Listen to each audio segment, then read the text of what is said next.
text again? Aquí, no? Però el dit no funciona. I sempre és canviar entre els dos últims. Vale. Només lluny, com més lluny millor, sempre.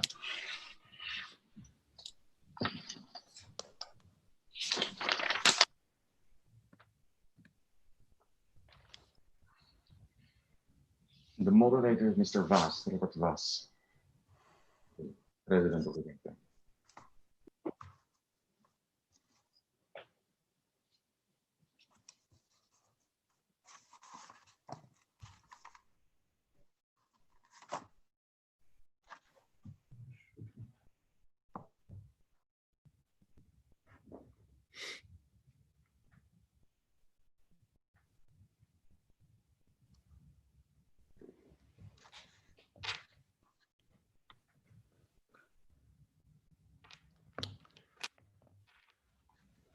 Good morning from Bratislava and welcome to our virtual conversation on the EU and US relations under Joe Biden, and conversation that I hope will bring a lot of fresh ideas and a good debate in the next hour. Thanks for joining us from all over Europe, both on Zoom and via our live streaming platforms. We at GLOBSEC are very proud to host today the European Union High Representative for Foreign Affairs and Security Policy, Josep Borrell, and well-known historian Anne Applebaum and Ivan Krastev, who is the new member of the board of GLOBSEC. Welcome all of you. I'm very glad that you found time for this conversation with GLOBSEC. The election of Joe Biden in the United States has brought enthusiasm, optimism, but also caution with regards to how our transatlantic relationship will look like in the future. A grand reset moment lies ahead of us, and Europe is working on a restored vision as pointed into the recently published document, The New Transatlantic Agenda for Global Change. As I open this conversation, I wanted to share with you some interesting relevant figures. Every year, GLOBSEC conducts extensive public opinion polls in 9 Central European countries. The polls are about geopolitical trends. Our recent poll that will be officially published later this week, GLOBSEC Trends 2020, has some very useful things to say about the US and Europe in general, and Central Europe in particular. Some highlights relevant to our conversation. First, the appeal of the US persists. The US is still seen as an important ally rather than a threat. The US is perceived as an ally and a partner by more than half of the population in all of the CE countries and Western Balkans. Even in countries which are highly sympathetic to pro-Russian narratives in Central Europe and cherish the Slavic roots such as Bulgaria, Slovakia, the image of the US as an ally dominates. On the other hand, there seems to be no appetite for increased US role in the region. Even among the most ardent supporters of US, there is not much appetite for an increased role in the region. More numbers will be published later this week on Thursday, so please stay tuned. Before we kick it off, I wanted to let everyone know that we live stream on all social media channels, and you can engage with us by using the hashtag GLOBSECGoesDigital. For our participants on Zoom, you have 2 ways of asking questions.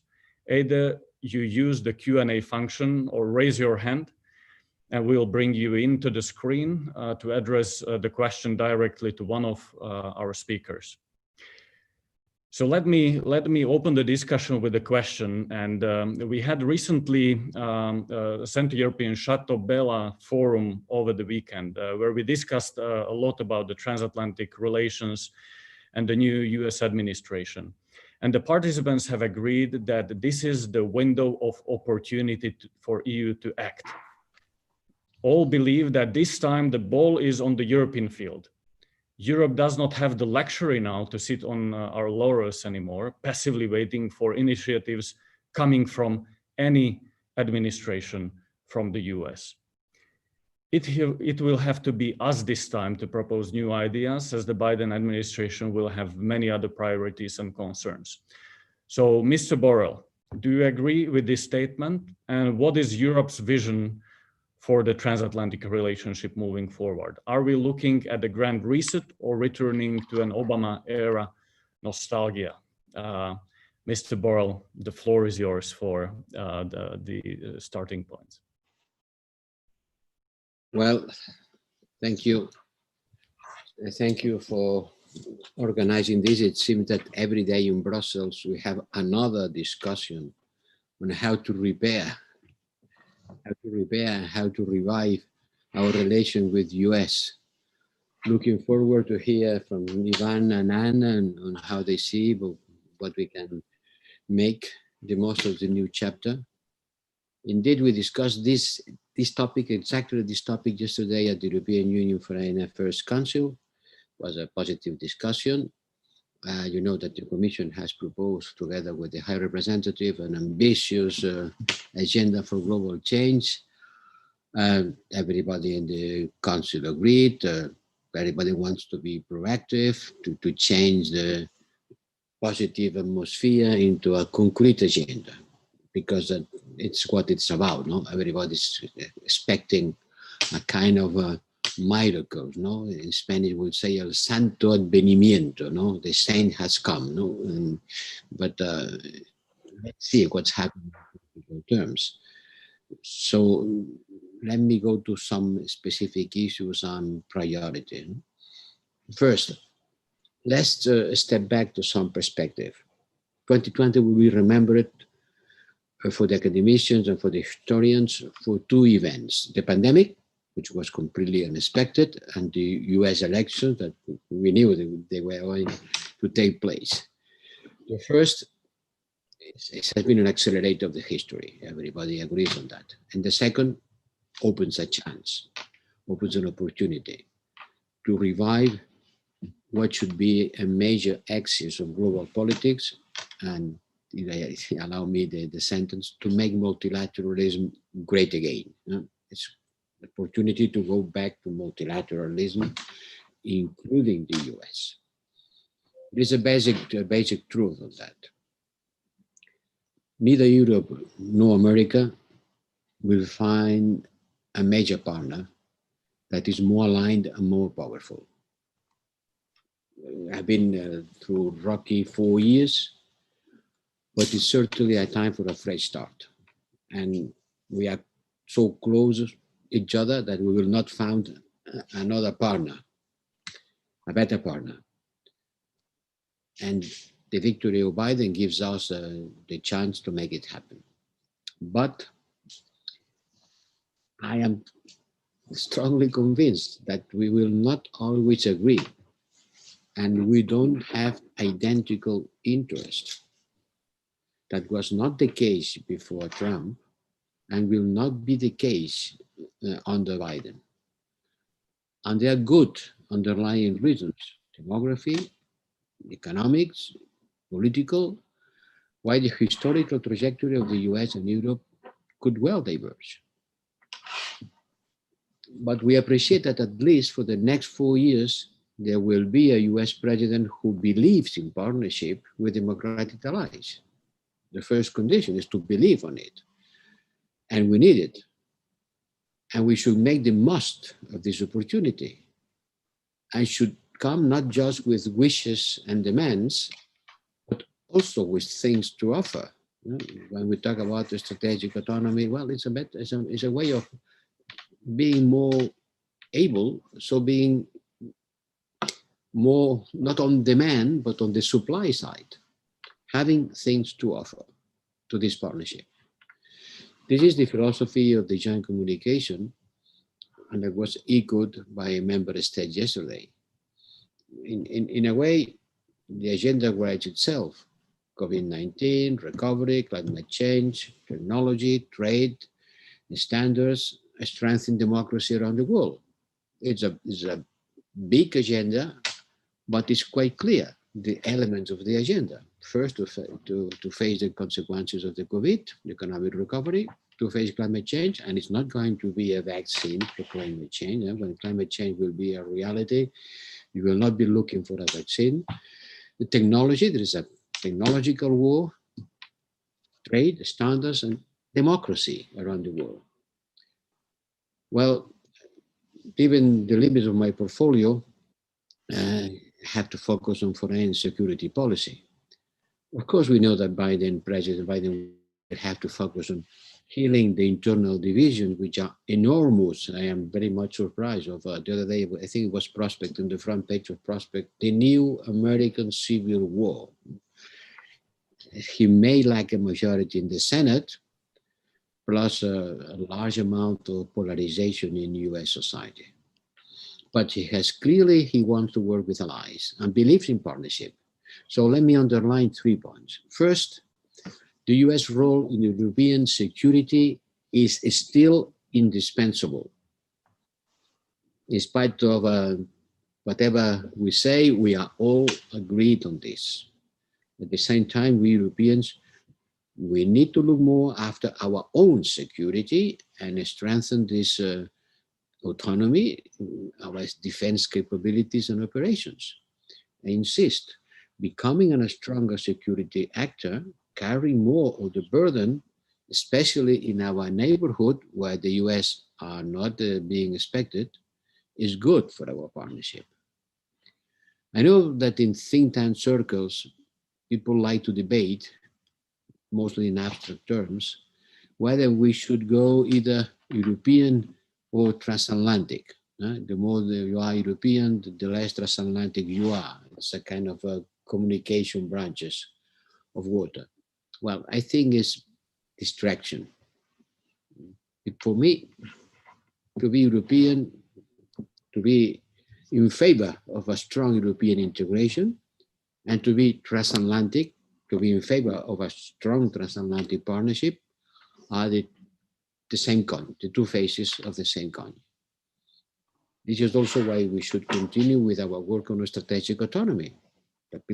Some people, especially in the eastern part of Europe, they are not very enthusiastic about these words because they bring back all debates about NATO, yes, yet or no. But I think that a strong and capable Europe is not a rival to the transatlantic alliance, but a precondition for it. Their first interested in having a strong Europe is the US themselves. But we need to concrete steps to enhance our capacity to act, to become more resilient in strategic domains. Let's put abstract debates to bed and focus on the substance.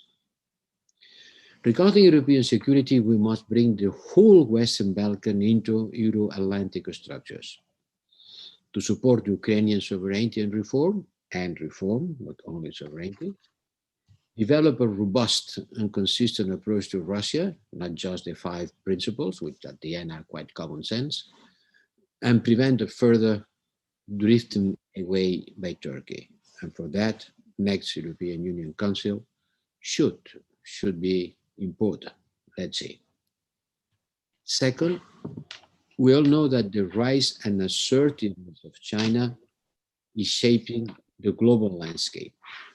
Some of the challenges that China represents, we should discuss and tackle together. Asymmetries of market access, security issues about 5G, the attempts to push for rival standards in multilateral organization, and human rights. On that, we should go together. Again, we will not always agree on how to face the, let's call it, China challenge, but it should form a big part of our dialogue with the US. At the same time, we should develop a more active European approach to the wider Indo-Pacific, working with like-minded democratic partners in Asia. Many countries want to see more European Union engagement. Like us, they want to keep the regional order open and rules-based. They don't want decoupling. They don't want closed blocks and binary choices. So I think they have to work more with them. Thirdly, we need to find a way for the US to rejoin the Iran nuclear deal and for Iran to come back into full compliance. The nuclear deal still stands as a landmark of successful diplomacy. For us Europeans, we are very proud of it. It's one of the biggest successes of our diplomatic capacity, but it has come under enormous pressure. The departure of the US dramatically reduced the expected economic benefits for Iran, which is why the deal could never develop its full potential. And now, the EU and the US should prioritize ways to preserve it and then seek ways to build on it, to rebuild trust on all sides. This is not going to be easy. It takes the form of bringing to the table issues of legitimate regional concern, including both our concerns and Iran's concerns. The only long-term solution for the chronic instability is a regional solution with non-proliferation as one of its legs. Of course, there are many other foreign policy issues and priorities we should, we could, we have to discuss. But let's start with these three, and then see what else we can do. I haven't talked about climate, because climate, it seems that there is a strong commitment from the Biden side to re-participate immediately on the Paris Agreement and to work together with us towards decarbonification.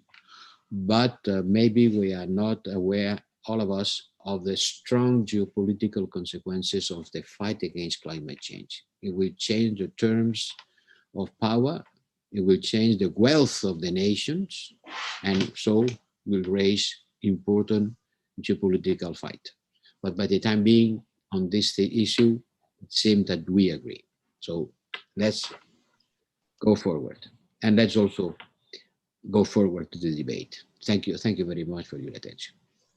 Thank you, Mr. Borrell, and thank you for also listing a long list of priorities that should be on our agenda. Definitely, there is a long list of unsolved issues internally, and Europe needs to step up its game together with the United States. So let me pass the floor to Anne Applebaum and ask her, what do you think should be the expectations of Europeans towards the new US administration? So first of all, thank you very much. I appreciate being invited here virtually or spiritually or however it is that I'm joining you, and I'm sorry that we all can't meet in person. I listened with great interest and to what Mr. Borrell said. I've also spoken in the last few days and weeks to some people in the Biden administration. And one of my conclusions is that there's one big danger facing us. And that is that there's some kind of meeting, people come and shake hands, there's an EU-US conference, and everybody says, well, isn't it great, we're all friends again. And this list of problems that we had before is checked off, Ukraine, Turkey, Iran, and then nothing very much happens. And the deeper underlying problems, the profound weakness of the UN system, the ways in which China has been undermining human rights, law, and language all over the world, the role of money laundering and political investing in all of our economies, the ways in which our democracies are being undermined by disinformation, that all of these big, deep issues are somehow ignored because they're too difficult. And instead, we kind of shake hands and we have a lot of conferences. And I would suggest that one of the solutions to that potential problem is that both the EU and the US think very hard about not just what we can say together, but what we can do together, and some of the things that we can do together quickly, problems that we can solve. And I would suggest 5, to start with. One, as I said, this deep and profound problem of money laundering, political investments on the part of Russia and China, internal tax havens that we have inside our countries, not just Caribbean islands. Solving the problem of the money that sloshes around the world and distorts all of our politics.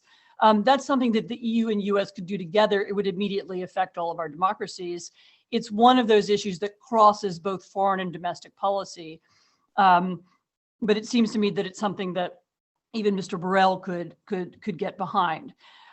Another idea would be a new version of COCOM. So a bigger and deeper conversation about what exactly it is that we export to China and that we begin to make, and we could include Russia there as well. COCOM meaning the old system of monitoring what kinds of technology and what kinds of military equipment were exported to the Soviet Union. I mean, that's not an issue anymore, but joint decisions, conversations about what actually is proprietary technology, which kinds of supply chains do we need inside our own country, what we should and shouldn't be sharing. This is a deeper conversation that we should have started having 5 years ago or 10 years ago. And it's also something that we could begin now, and it's something that should begin at the foreign policy level and should also be part of the trade conversation as well. I would argue that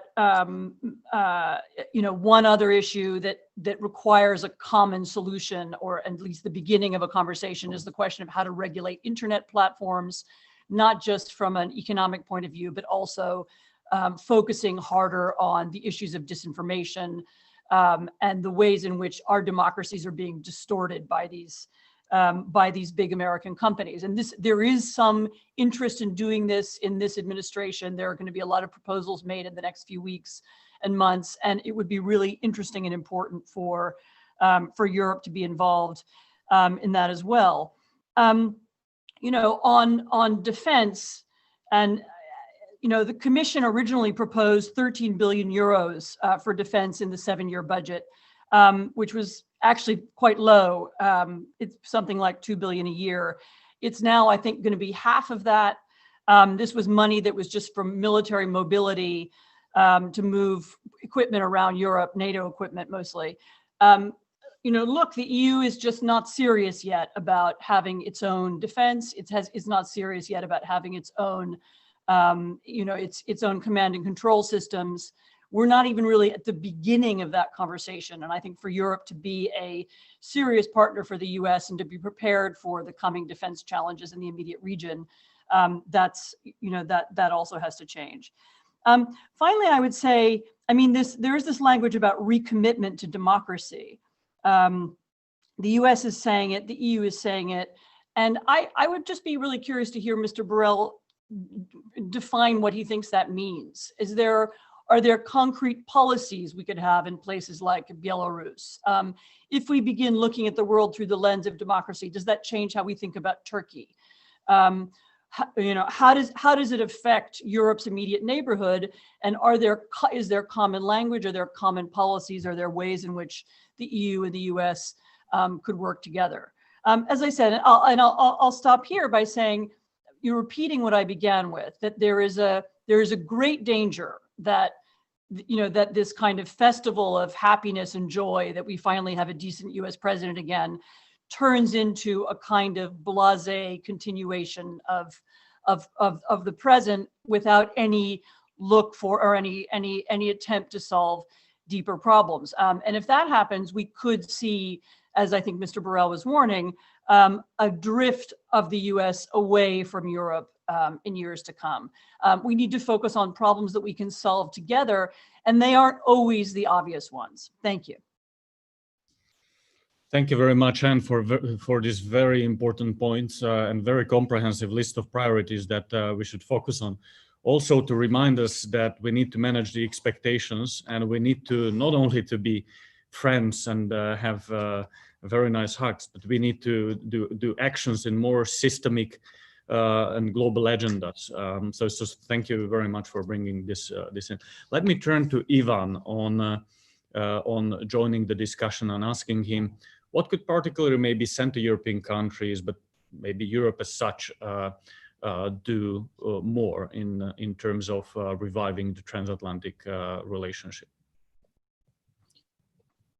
Listen, I don't believe that Central Europe has a special role to play. And one of the stories that there was this kind of perception that Central Europe was particularly important during the Trump period, and now Central Europe is kind of populated by Trump's orphans. This is not the case.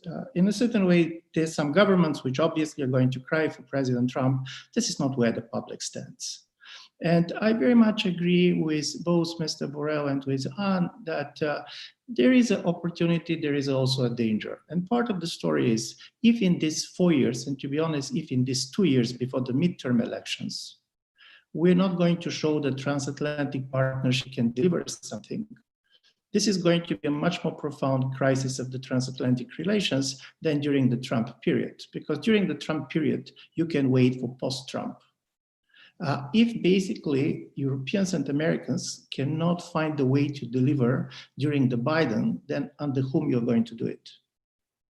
And for me, this type of a timing first is critically important. It is in the first 2 years before the midterm that we should convince the voters on both sides that transatlantic relationship is as important as we claim. Secondly, I always liked, there was this famous American justice,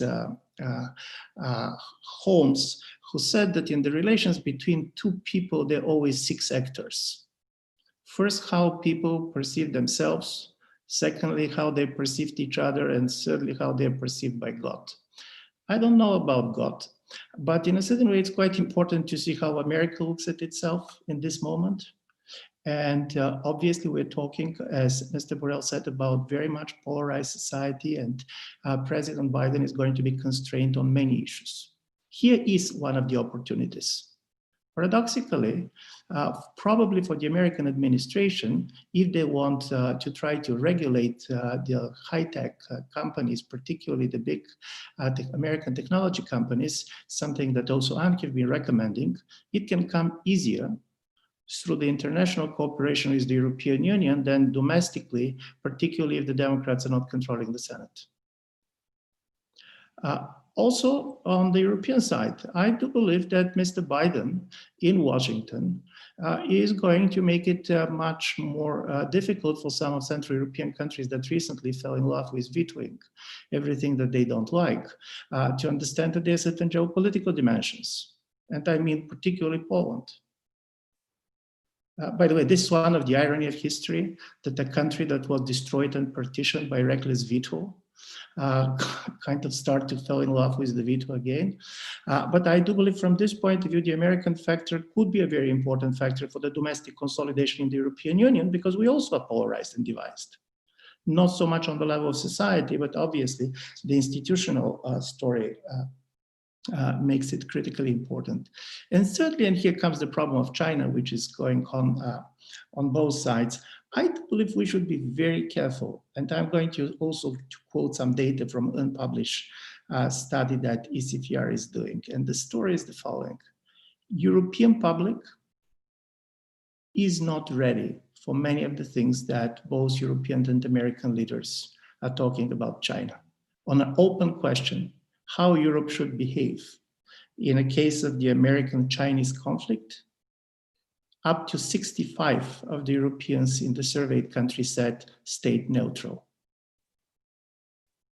Listen, it's very difficult to have a foreign policy. By the way, the European business, and particularly the German business, is also not exactly where the rhetoric of the European Union is. And now with the pandemics and the fact that the Chinese market is one of the major sources for economic recovery, you can see that European investments in China and basically reliance on trade with China is increasing and not decreasing.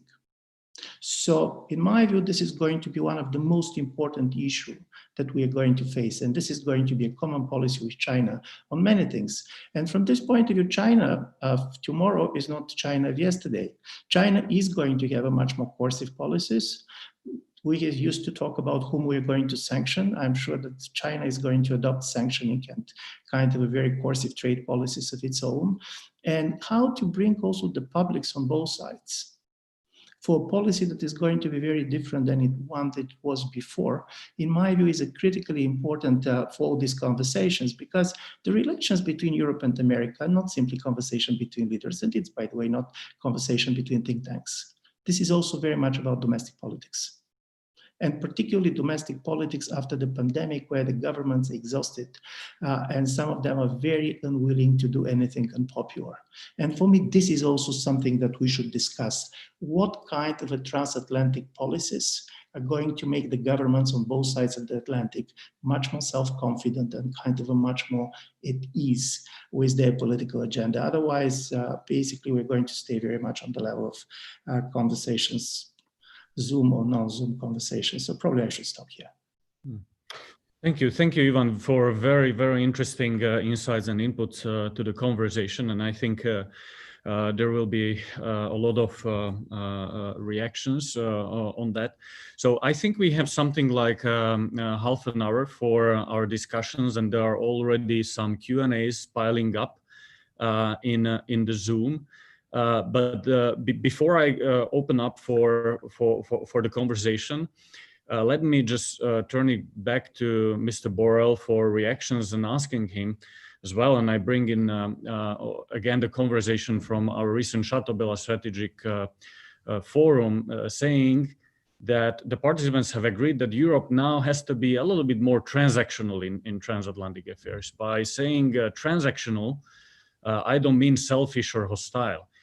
We simply need to know what we want. But there was a question raised that how can we be transactional if we are not able to develop common position on many ambitious policies towards our neighbors? And let me bring in two more things. One, can we bring in the TTIP back on the table somehow? Do you think that could be one of the key agendas?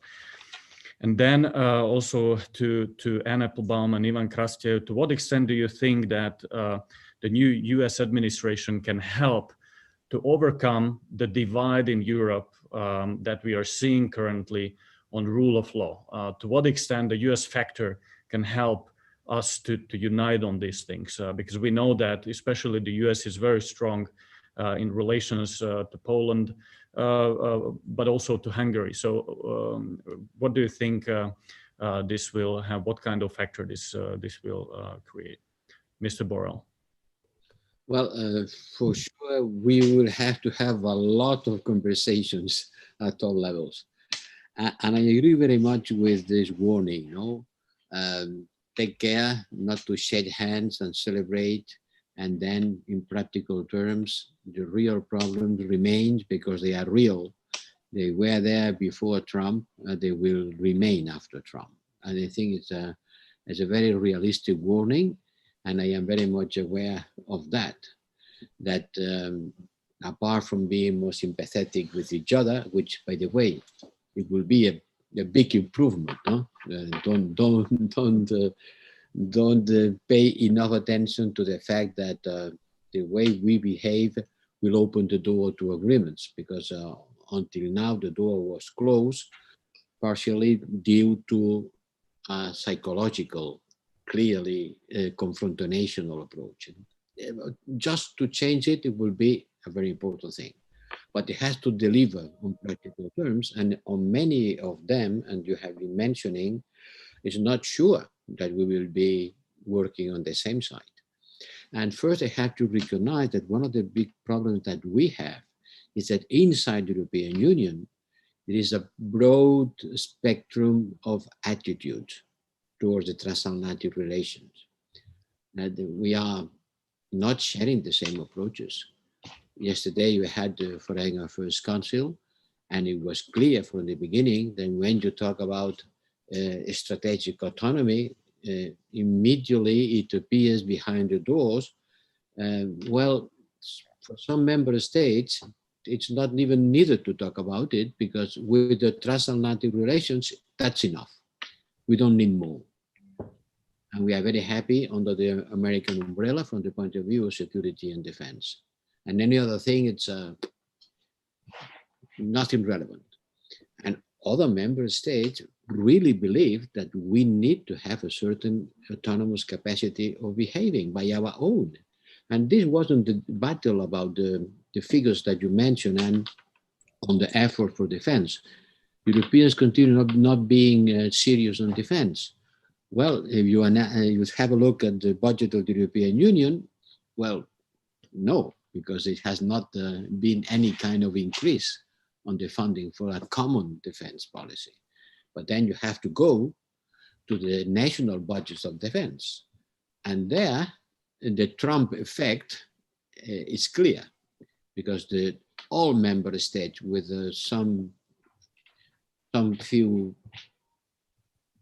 all member states has been increasing their national effort in defense. We can call it Trump effect or whatever, but it has been quite an important increase on defense, not at the community level, but at the national state level. our relationship with Turkey, Belarus, Turkey, there is also I'm happy to have to recognize, but it's a reality that we don't share the same approaches. And it's due to deep historical reasons? Yes, it is. I can tell you that from Spain and from Poland, we don't see the transatlantic relations on the same way, by deep historical reasons. But in our relation with Turkey, there are also differences in the approach. And I am very much if we have this meeting or this conversation next week, we will see what the European Union Council has been able to decide about that. Democracy, human rights, for us is a flagship, but we have to recognize that we accommodate quite well of different circumstances and different partners. And in some cases, we are very much assertive, and in others, we look on the other side. And these people know also. Sometimes we regret that the US has also having had a kind of selective approach to human rights and democracy, depending with whom, but we cannot be giving lessons to anyone. But to finish this first answer, I agree that there is a risk that in some critical issues, nothing happened quickly.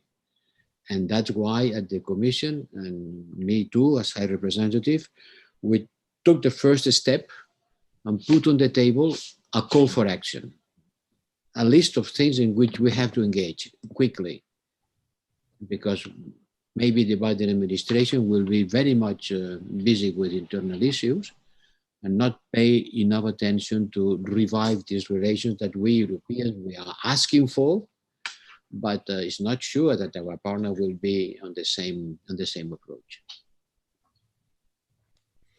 Thank you. I would like to bring in Anne and Ivan on the issues, and then we move for questions that are piling up.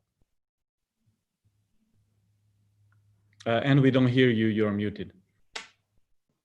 I'll just say two very brief things. There was a question about, can the US affect this rule of law argument inside Europe? And the answer is yes, of course it can. Whether it will, I don't know. The US has an enormous amount of influence, much more so in Poland than in Hungary, but using it would require, I don't want to use the word threat, but I mean, it would require some pressure and some connection of rule of law to security issues and the presence of US troops. And that is the one thing that would scare the Polish government. And I don't think that's the kind of decision the Biden administration would make in the first year, so I don't see it happening anytime soon. I don't think that short of that, this Polish government, and certainly not this Hungarian government, cares. I don't think they're bothered anymore by their reputation or by what people say about them. Or anything else. They're really the only things that will affect them are really sticks rather than carrots. So I wouldn't count on the US playing an important role there. On this question of defense, before this conversation, I actually copied out a sentence from the Lisbon Treaty, which says, the Union's competence in matters of common foreign policy and security policy shall cover all areas of foreign policy and all questions relating to the Union's security, including the progressive framing of a common defense policy that might lead to a common defense. As far as I can see, we're in violation of that. There is no progress being made towards common defense. There's no, the level of conversation about it is still amazingly low. And I accept Mr. Borrell's statement, and of course he's absolutely right, that while defense spending has gone up in member states, the fact that the EU still doesn't have a way of collectively thinking about the use of force and collectively organizing it means that it remains, that its foreign policy lacks, crucial tools and still isn't really functional. Ivan? Thank you. I just want to make three very brief points. One is on alliances. Listen, one of the major problems is going to come in the US-Europe relations is based on the fact that during the Cold War, the transatlantic alliance was like a Catholic marriage. No divorce was in the cards. With Mr. Trump coming, several important things have changed. And the most important is after these American elections, Europe cannot bet that in the next 4 years or 8 years, somebody like Trump or Trump himself cannot come back. And this is very important. Listen, President Trump, we know, is going to, President Biden is going to stay for 4 years. But US-EU relations cannot be mapped in the way for 4 years. And I do believe this is the other major story. The strength of the transatlantic relations during the previous periods was based on the fact that on both sides, but particularly on the American sides, they were based on a very strong bipartisan consensus. And this is something that is not obvious yet. It can return, but this is not obvious yet at all.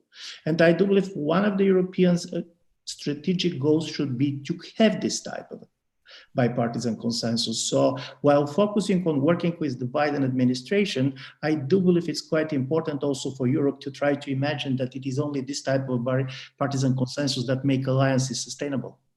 Otherwise, if every 4 years we are going to have a heart attack who is going to win the elections, basically the relations are not going to function in the way normally they had been functioning before. Secondly, on democracy, I don't know, President Biden, I have spent quite a lot of time with Jake Sullivan for the last 4 years. He cares about democracy. The problem is what we really want to achieve. One is symbolic gestures. Listen, one of the major problems with democracy is not simply that China is challenging us, that some of our citizens are starting to mistrust our own political systems. And I do believe basically this type of a transatlantic relationship should be also used the way to strengthen and to reinvent democracy at home. And this is why the problem with the digital platforms and others is so important.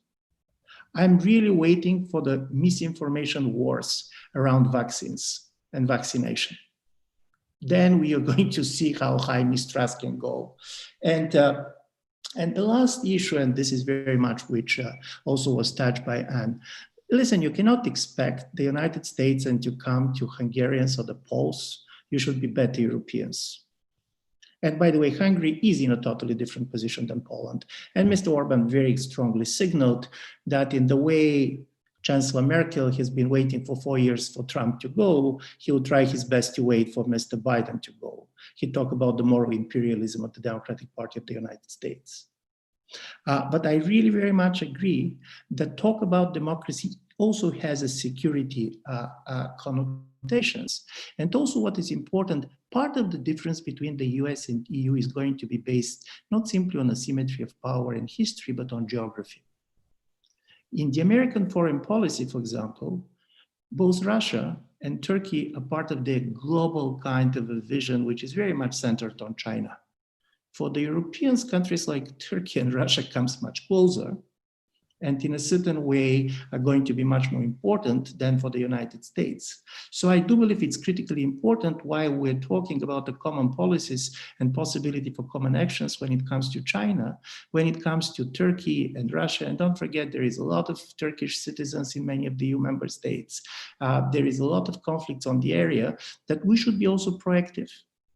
And this is this kind of a geographical concerns of a different partner should be taken much more serious than during the Cold War, when the Europe was the major theater of military threat and operations. And now, obviously, for the United States, it is Asia. Thank you, Ivan, and thank you all for so far very interesting conversation. So let me bring in several questions that are here. Some of them are written and some of them raised hands. So let me first read the question of Stephen Erlanger, who asks the following question: does Mr. Borrell believe that EU will approve new sanction on Turkey? We know that France and Cyprus won't, but if there is resistance, from whom? Let me also bring in more questions so we can answer more of them. There is another input on the question of TTIP. There is a question on Belarus and how the new administration will affect our approach to Belarus. And two questions on China. So how China will affect the transatlantic relations and how to deal with it in the more sophisticated Biden administration, making demands on their EU partners to proactively engage on China? And that was a question from Joshua Burgin. So we have a question on Belarus, China, TTIP, and from Stephen Erlanger on Turkey. And let me bring in to the conversation Radu Tudor. Can we do it? Can we bring him in?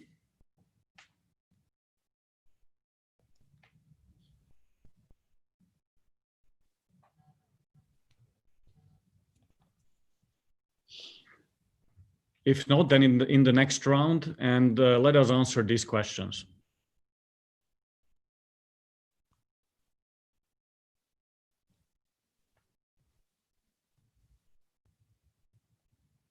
Mr. Borrell?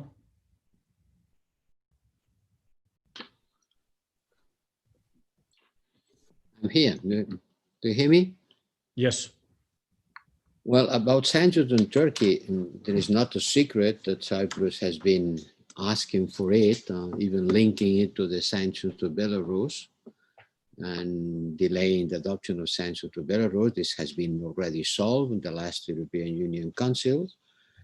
The Council decided to have a pause and wait until Christmas time to see how things are going and to decide on the view of the behavior during the autumn and winter. And this is what this weekend we will decide about. And for sure, there are some member states who push for sanctions and others who are more reluctant. It's not a secret. But they cannot advance because they don't know, and even if they knew, which is going to be the decision of the European Union Council. Okay. There was a question on China. So how the increasing Chinese influence will affect the transatlantic affairs, and how will Europe respond to new Biden's administration on this? You know, we will always be closer to the US. We share the same political system and the same economic system. But as I said many times, we don't have always the same interest. So in some issues, we will have to have different positions. On trade, for example, we certainly don't have the same interest. And when the American administration starts a trade battle with China, we are suffering the backlashes of this battle. So we will have to defend our own interests because they are different from the trade and commercial point of view. But if you talk about the geopolitical relations, we will be always closer to the US. But we will not be in a kind of a permanent rivalry with China. That's I don't think Biden will be neither in a permanent rivalry with China. So we should be able to work together, but keeping each of us our perception of our trade and commercial interests, which has nothing to do with the decoupling between the Western world in the triangle China, US, Europe. Okay, thank you. There was a question on also assessment of how do you see the 3Cs initiative, and if you want to comment a little bit more on the potential trade partnership. Well, on the transatlantic trade or investment partnership, I think the first thing we have to solve is the issue of tariffs. We have to start solving the issue of tariffs, and there is a situation for lifting tariffs and to go back to the normal, not to use trade as a weapon. Second, we have to work together on the World Trade Organization reform and to stop blocking the working of the World Trade Organization by not nominating judges that are at the current situation paralyzing the functioning of WTO. And third, we have to share standards on the technological competition. We have been the standard setting here in Europe because we were technological leaders, and we have to continue being technological leaders sharing this leadership with the US. So from the point of view of the transatlantic relation, these three purposes. And then on the three seas, the Baltic, the Black Sea, and the Mediterranean, we are pushing for a strong sub-regional cooperation. Yes, I think that this cluster of seas, it's our natural neighborhood. And there is where our future, our immediate future, is going to be decided, especially in the Mediterranean, but also in the Baltic and the Black Sea. So the Commission is giving a strong support to this sub-regional cooperation. Thank you. So I think we have already on screen people who would like to ask questions. Radu Tudor is on screen. Yeah, we don't hear you. You're unmuted. I will unmute again. Thank you. Can you hear me? Yes. Thank you so much for the invitation. It's a very interesting debate. I want to ask His Excellency, how can we explain the strategic autonomy concept to the new administration, Biden? Thank you. Also, let me bring in the other two people who are here on the screen. So Ruben and Elena. Ruben first, please. Yes, good morning, and thank you to GLOBSEC for organizing this event. My question is for Mr. Borrell, but also Ms. Applebaum and Mr. Krastev. In light of the incoming Biden administration's ideas for a summit for democracy or of democracies, what are your hopes and expectations for such a possible structure? And in particular, what role would you see for existing transatlantic organizations like EU and NATO in particular in such a constellation or construct? Thank you. Thank you. So Summit of Democracies, and Elena, and I see also Katarina here. So let us use that opportunity to bring both ladies in. So Elena, please. Yes, good morning. I'm Elena Lazaru. I head the External Policies Unit of the European Parliament's Research Service. I had a question first to Mr. Borrell. I would like to ask you, if possible, to give us examples of areas where you think EU-US cooperation is not enough in today's world, in the sense that it's not enough to make it happen. Who else they would need to bring on board in specific areas, and how can that happen? And I'm thinking here, for example, I'm also thinking of Magnitsky Act, the new EU Act that, yes, EU-US can coordinate on human rights sanctions, but will it be enough to have the effectiveness the sanctions need? And to Anne Applebaum, also inspired by your question to Mr. Borrell, but because I'm currently also reading your book, The Iron Curtain, a lot of the democracies that we are dealing with today are sliding into totalitarianism, and we're in this difficult place where it's hard to say exactly which stage they're in. So based on the experience that you have studied of former regimes, what should be the playbook for the EU and the US? At what stage should they do what in these countries to help save democracy, promote democracy, restore democracy? And I would say that Mr. Ivan Krastev, I suppose, could come in on this, given his expertise. Thank you very much for this. All right, and let us take in the last question from Katarina, and then we go for the rounds of answers, and probably this will be the last round of questions. Yeah, Katarina, we don't hear you. Yes, thank you very much, Katarina Maternova, European Commission. Vice President Borrell said very correctly that the Commission has put already a list of issues that it wants to work on with the US, and I think it's a very good starting point. Ivan and Anne very much cautioned us that we don't have 4 years to discuss them, but only 2 years until the midterm elections. So I think we have something to work on. But I would like to press both sides on the question of trade, because yes, there is a big bilateral agenda on trade around the tariffs, but the whole idea of TTIP at the beginning, when it was being negotiated, was for the US and the EU to set global standards on trade.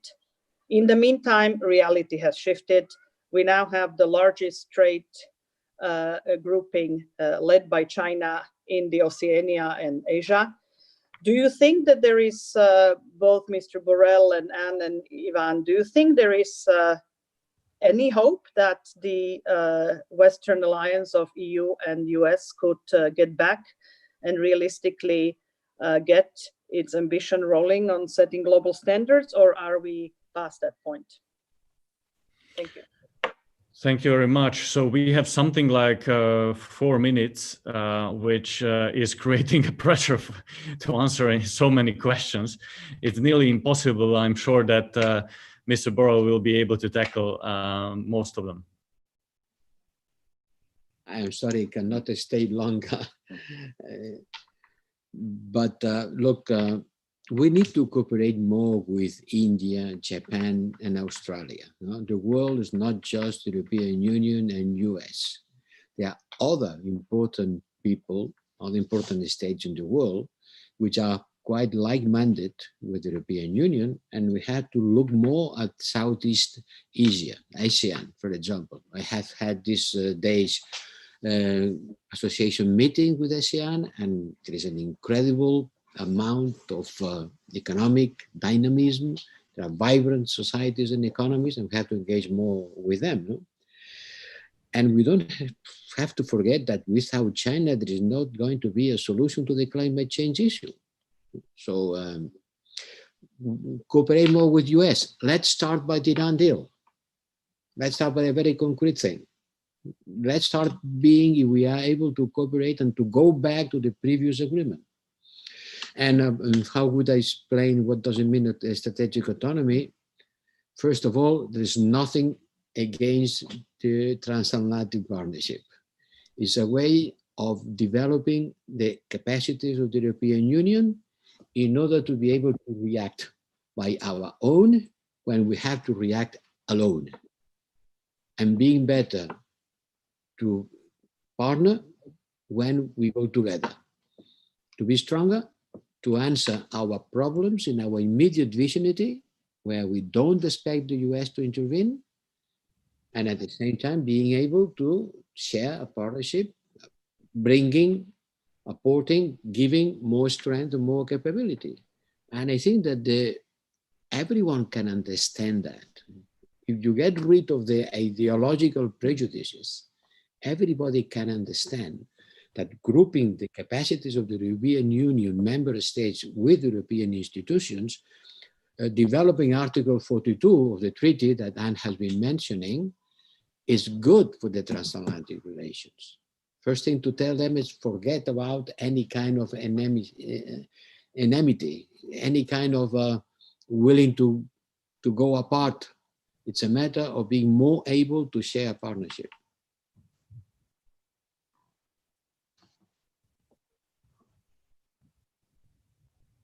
Thank you. Thank you for those answers. And I think one question went to you as well. So I'll just answer. There were two things that were thrown at me, and actually they combined very well together. And this was this question of should there be some kind of new democratic institutions? And to that, I would say no. You know, there have been efforts in the past to create a community of democracies that was not successful. What we need are joint projects, and the kinds of projects that will both help our internal democracies and help us be more serious in promoting democracy abroad are the ones that could truly strengthen the transatlantic alliance and also strengthen us internally. And I've said already what I think those are. I think the fight against kleptocracy. I think the fight against disinformation. I think these are the kinds of things that we should prioritize, and these are absolutely international issues that have to be solved together, and by solving them together in ad hoc or spontaneous or project-oriented groups, this is the way to build real relations, and this is the way to make people feel that something has changed. Thank you, Anne. I would like to give the last word to Ivan for all the questions that were unanswered and you want to pick up, and then we'll wrap it up. No, just in one sentence, I'm not particularly enthusiastic about the big summit of democracies. This can have a much more negative effect when you're basically going to call democracies countries which all the time are calling non-democracies at the same time. So this can be much more problematic than inspirational. And secondly, when it comes to the trade, unfortunately, I do believe that the strategy of President Obama to create a trade alliances in which to embed the United States and this to be the way to preserve American influence and Western influence in the world was very much destroyed by President Trump. It's going to be very difficult to go back. So I'll start with very simple things. The America that is going to return to the international scene with Biden is not the same country that left with Obama, and we should be quite aware of this. Just resurrecting some projects from 4 years ago is not going to be how it's going to work. So thank you, Ivan. Thank you, Mr. Borrell. And I think this was a very interesting conversation. And I would like to apologize for all of those whose answers we've left unanswered, unfortunately. But we will try to bring you in the upcoming debates. And hopefully we will be able to meet in 21 in person. So we will be able to discuss for a longer time. And this conversation shows that the list of unsolved issues globally is so long, from non-proliferation to trade wars to public health, the digital sphere. The current global framework of international organizations is struggling, as it was put. But there is a reason to believe that America and Europe can recover some affinity and commonality of values and interests which disappeared under the now ending administration in Washington, D.C. Maybe it is the last opportunity for the West to propose ideas and solutions to make them universal. And remember that the world has changed since Obama and Bush years, and it will not come back. And America is not able to lead alone. It needs Europe. And what we need is, so that was a question, if we need the global alliance of democracies, whether it is the good answer or not. And of course, Europe needs to reassert itself. The EU is showing signs of ambition, such as the recovery package, the hugest recovery package, but also potentially fatal divisions that we are seeing now in Europe. But I would like to again thank to all of our speakers, to our guests for joining this conversation, especially to Mr. Borrell, Anne and Ivan, who has found time for this conversation with GLOBSEC. We hope you remain close to GLOBSEC, and we will join our future activities and projects. And please have a good day wherever you are in Europe and the United States. And Mr. Borrell, thank you for your leadership. Thank you.